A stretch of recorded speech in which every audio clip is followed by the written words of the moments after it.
Hello there, Mike the MC, bringing another self-care video. Today I'm going to share with you number 178 of the Catechism. This is a very strong belief in the Catholic faith perspective, to only have one God and to trust in Him. But then how can I draw this out for those who are not Catholic, who are not religious? How can I use this video to help other people? And so I'm going to bring up the metaphor of appreciating the foundation. The foundation not just of a building, but of your life, my life. What guides us? What principles do we trust and believe in ourselves that'll guide us to become stronger people as we grow? And so let me share with you number 178 of the Catechism and see where it goes from there. We must believe in no one but God, the Father, the Son, and the Holy Spirit.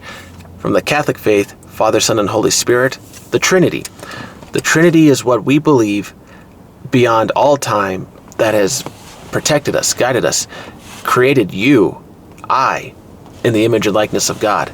Because God the Father, gave us His only Son, Jesus, to which then now the Holy Spirit given to us is guiding us now beyond Jesus' resurrection, now to our resurrection back to Him in heaven.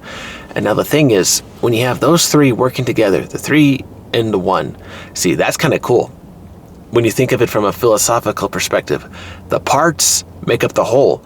But what's unique about this from the Catholic perspective, they're all God. And so it's like, okay, how are all three the parts the same as God? Okay, how are they equal? And this is just a beautiful question that many popes, cardinals throughout all the centuries of humanity have tried to figure out. Doctors of the church, they want to figure things out. But the thing is, now coming back to you and I, taking a step back. Okay, so Catholics, they try to figure this out.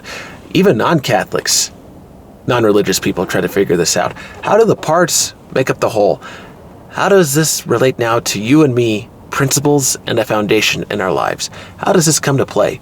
So my principles, living a good life, growing, helping other people, becoming competent, so that way I can work and build my businesses and work with other people. So by learning, I can do more.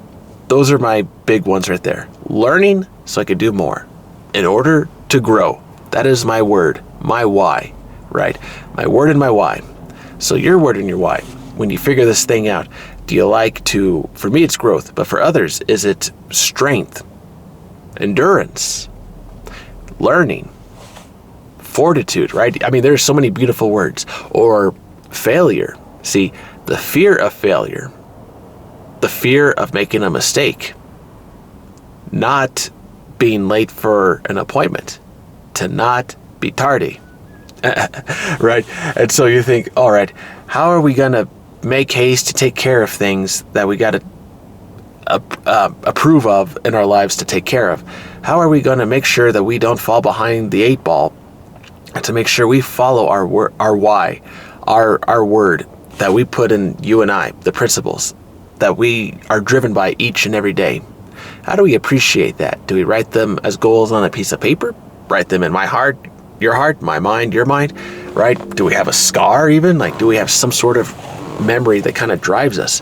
And I think there's something to be said right there as far as a mark, an emblem, something that you can follow, or even a standard being, what is the symbol of the flag? What is the symbol that guides you, that is your standard, that you follow, that will guide people into battle? Think of a flag. That's the idea of a standard. You're guiding your troops into a battle because you're following that flag. That standard is guiding you to the finish, to the battle, to the objective. And so for me, the standard is always growth. And I always think of where can I throw that growth to help other people. And I always say, I'm going to move forward in the battle with the growth because I know that I can grow from a terrible situation, terrible soil, working with toxic people. And when that guides me to help others authentically and to not be afraid to be myself, genuine, charitable, all the parts that make me awesome, I can uphold those in the face of evil because I know with growth, I can do good things. You can too. And when we have faith and trust in someone that is greater than us, going back into a religious perspective, that does help. But when it's just you and I to the wall, we are now given our last opportunity to do something great. When we have nothing else to give, are you willing to give it for the greater good, to win the race, to give that last little push at the end to where, all right, I'm going to win this race. I'm going to cross that finish line and break the ribbon. I'm going to make it to the end because I know if I give it my all, my last bit of oxygen, my last breath there, I'm going to win. Push through that pain in the legs, the soreness. Yeah, if I make it through it to the end, yeah, I'm going to be sore the next day, maybe even within that hour. But if I push myself, give it my all, there's nothing greater than to give your all for something good.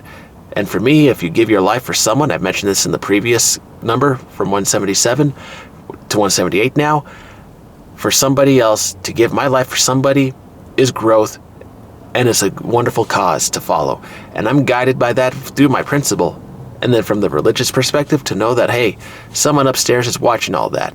And he knows my heart. He knows your heart. And beyond whether you believe in the faith or not, someone knows what's happening in there, in here. And to acknowledge that truth, some may not want to, but it's the truth. You recognize, okay, help me with these thoughts and the emotions that I'm feeling with right now, Lord. Help me work through them. May I use my skills, my counseling skills, whatever I got also as a person to overcome, to be patient, to just let the steam just dissipate, to just kind of relax and be at peace. But now let me move forward and help another person. And that is why I think it is so important to find your why, because then you could get back on the track, get a focus, reframe yourself, and move forward to help other people in different circumstances and change. It reflects back to you that you yourself can follow your will and push yourself and have that destiny, that hope that you know you're going to make it to the finish line because you trusted yourself in those moments. Just things to consider. All right, everyone. I hope this video finds you well. Don't give up on yourself. You have a goal, a destiny. Maybe you don't believe in destiny, whatever. The point is, have a little faith in yourself that you can push yourself through to the finish line. Give that last little breath. Push yourself. Go through the soreness and the pain, and you may finish this race, and you may win, and help other people to guide them on their journey too. You never know what's going to happen. We're going to do some great things today. All right, everyone. Hope this video finds you well. Take care. Have a good one.